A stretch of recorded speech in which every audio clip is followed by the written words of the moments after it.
કેમ છો મજામાં? रे मामा, पिछले कई महीनों से कनाडा और भारत के बीच घमासान मचा हुआ है। मानो कोई युद्ध होने वाला हो, ऐसे हालात बन गए हैं। और वजह हरदीप सिंह निज्जर की हत्या।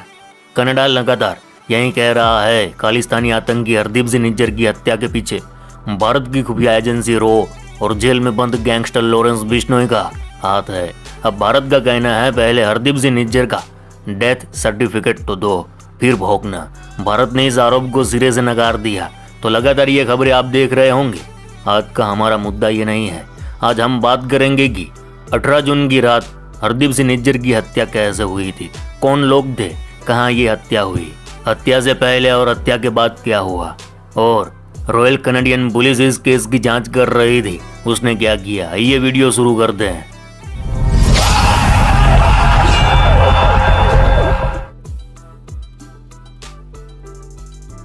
18 जून 2023 रात के 8 बजे थे।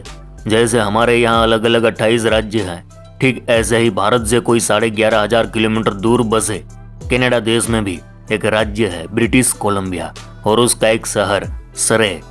कनाडा के इस ब्रिटिश कोलंबिया राज्य में सिखों की तादाद बहुत है, इसलिए यहाँ बहुत सारे गुरुद्वारे भी है।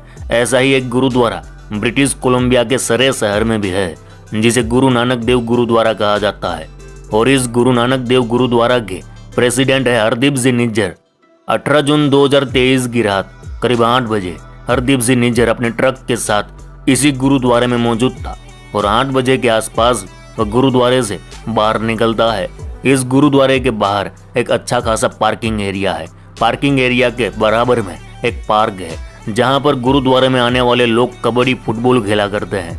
यह सब गुरु नानक देव गुरुद्वारा के कैंपस में ही है। तो इसी गुरुद्वारा के पार्किंग में हरदीप सिंह निज्जर का ट्रक खड़ा था। उस रात ठीक 8 बजे हरदीप सिंह निज्जर गुरुद्वारे से बाहर निकलता है और ट्रक का दरवाजा खोलता है और ड्राइविंग सीट पर बैठ जाता है। अब जैसे ही वह ट्रक में बैठता है, तब उसी पार्किंग एरिया में एक सिल्वर कलर की कार खड़ी थी। वह कार पहले से ही वहां खड़ी थी, शायद किसी का इंतजार कर रही थी। इसके अलावा 2 और लोग भी पार्किंग एरिया में गेट वाली साइड में खड़े थे, जिनके चेहरे मास्क से ढके हुए थे। इधर जैसे ही निज्जर का ट्रक स्टार्ट हुआ, उधर सिल्वर कलर की कार भी स्टार्ट हो जाती है। इसके बाद ट्रक आगे बढ़ा। वह गुरुद्वारे के गेट की ओर जा रहा था कि इससे पहले वह सिल्वर कलर की कार बड़ी तेजी से अचानक ट्रक के आड़े आकर रुक जाती है। अब एक साइड गेट, दूसरी साइड ट्रक, बीच में सिल्वर कलर की कार। अब इससे पहले निज्जर कुछ समझ पाता, पार्किंग लॉट में मास्क लगाए खड़े 2 लोग अचानक ट्रक की ओर दौड़ते हुए आए और ट्रक की ड्राइविंग सीट पर बैठे हरदीप सिंह निज्जर पर दनादन गोलियां चलाना शुरू कर देते हैं। मैगजीन खाली होती जा रही है, वह भरते जा रहे हैं और लगातार गोलियां बरसाए जा रहे हैं। करीब 90 राउंड फायरिंग की गई और कहते हैं इनमें से कोई 34 गोलियां हरदीप सिंह निज्जर को लगी थी। जैसे ही यह गोली कांड हुआ कि उससे कोई 100 मीटर की दूरी पर पार्क में कुछ लोग फुटबॉल खेल रहे थे, और उनमें से एक गुरुद्वारे का सेवक था। उसने आवाज सुनी जैसे कोई पटाखे फूट रहे हो और दौड़ता हुआ गेट की ओर आया। उसका नाम था भूपेंद्र सिंह। जब आता है देखता है तो 2 लोग बड़ी तेजी से भाग रहे हैं। वो ट्रक के पास पहुंचा, दरवाजा खोला, अंदर खून से लथपथ निज्जर क्षत विक्षत बेसुध पड़ा था। इसी दौरान फुटबॉल खेल रहे लोगों में से एक और शख्स ट्रक के पास आता है। उसका नाम था मलकीत सिंह। वह गुरुद्वारे की प्रबंधन कमेटी का सदस्य था। वह जब तक ट्रक के पास पहुंचता, तब तक निज्जर की सांसें रुक चुकी थी। इधर वह सिल्वर कलर की कार गेट के बाहर रोड पर पहुंच चुकी थी। गोली चलाने वाले दोनों हमलावर भागकर उस कार की ओर दौड़े जा रहे थे, और भूपेंद्र सिंह और मलकीत सिंह उसे देखकर उनके पीछे दौड़ते हुए गेट की ओर बाहर गए। तब एक हमलावर ने उस कार में बैठने से पहले मलकीत और भूपेंद्र को गन दिखाकर इशारा किया। एक तरह से धमकी दे रहा था कि पीछे मत आना। अब भूपेंद्र और मलकीत ट्रक के पास आते हैं, निज्जर के मृत शरीर को देखते हैं। अब ये दोनों शोर मचाते हैं तो गुरुद्वारे के केयर टेकर चरणजीत सिंह और बाकी लोग मौका वारदात पर पहुंचते हैं। सबके होश उड़े हुए थे। गुरुद्वारे के कैंपस में कोहराम मचा हुआ था। फिर किसी ने पुलिस को फोन किया। 8:27 पर कॉल किया गया था। कॉल करने के कोई 10-15 मिनट बाद रॉयल कनाडियन पुलिस और सरे पुलिस पहुंचती है। इसके बाद क्या होता है, जो सारे चश्मदीद है उनके मुताबिक होता यह है कि अगले 1 घंटे तक रॉयल कनाडियन पुलिस और सरे पुलिस के बीच इस बात पर बहस हो रही थी कि इस केस की जांच कौन करेगा। 1 घंटे तक 2 फोर्स आपस में लड़ते रहेगी या केस किसके अंडर में आता है। हमें लगता था कि साला ऐसा तो हमारे देश में ही होता है, लेकिन नहीं मामा, हर देश में पुलिस का ऐसा ही हाल है। खैर, इसके बाद किसी बड़े अफसर का फोन आया और फिर ये तय हुआ कि रॉयल कैनेडियन पुलिस इस मामले की जांच करेगी। अब जांच शुरू होती है। जांच की शुरुआत में एक सीसीटीवी कैमरा फुटेज मिलता है। कुल 90 सेकंड का सीसीटीवी फुटेज था। इस 90 सेकंड के फुटेज में साफ दिख रहा है कि एक सिल्वर कलर की सीडान कार ट्रक का रास्ता रोकती है। उसके बाद शूट आउट होता है।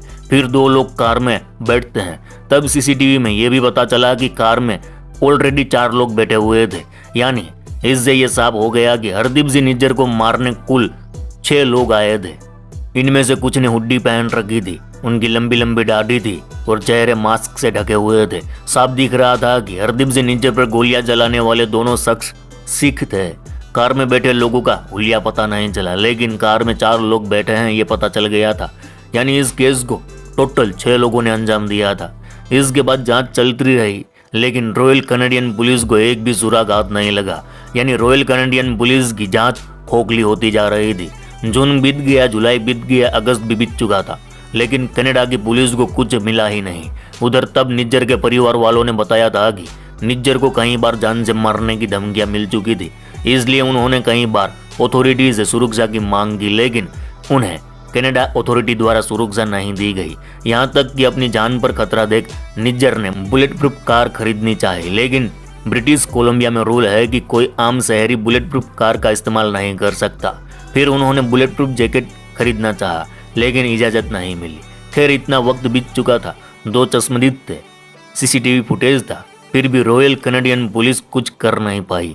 यानी रॉयल कैनेडियन पुलिस फेल हो चुकी थी। जून, जुलाई और अगस्त भी आधा निकल चुका था। तभी इस केस में एक नया मोड़ आता है, जिसने 2 देशों के बीच पूरी महाभारत शुरू कर दी। दरअसल अगस्त के लास्ट वीक में अचानक इस केस में अमेरिका की एंट्री होती है। चुपके से अमेरिका कैनेडियन अथॉरिटी को यह कहता है कि ये जो निज्जर का मर्डर हुआ है, इसमें कहीं ना कहीं भारत की खुफिया एजेंसी का हाथ है। इधर अमेरिका ने जैसे इस बात का जिक्र किया कि कनाडा ने भारत पर आरोप लगाना शुरू कर दिया। जिस रॉयल कैनेडियन पुलिस के पास निज्जर मर्डर केस में कुछ नहीं था, ना सुराग था, ना कोई और जानकारी, वह कैनेडियन अथॉरिटी अमेरिका के इशारे पर भारत पर आरोप लगाना शुरू कर देती है। कनाडा ने आरोप लगाया कि निज्जर की हत्या भारत की खुफिया एजेंसी के एजेंट ने की है, इसमें रो का हाथ है। फिर आरोप लगाया रो ने गैंगस्टर लॉरेंस बिश्नोई से यह काम करवाया। यही नहीं, अपनी तफ्तीश दिखाने रॉयल कैनेडियन पुलिस ने पंजाब से कनाडा पढ़ाई करने गए 4 स्टूडेंट को भी गिरफ्तार किया और आरोप लगाया इन चारों ने ही निज्जर की हत्या की है। और ये चारों गैंगस्टर लॉरेंस बिश्नोई के शूटर हैं, जो स्टूडेंट वीजा पर कनाडा पहुंचे थे। हालांकि इन चारों लड़कों से अभी तक ऐसा कुछ मिला ही नहीं कि इनका निज्जर मर्डर केस में कोई इन्वॉल्वमेंट साबित हो पाए। आज भी ये चारों लड़के कनाडा की जेल में बंद है।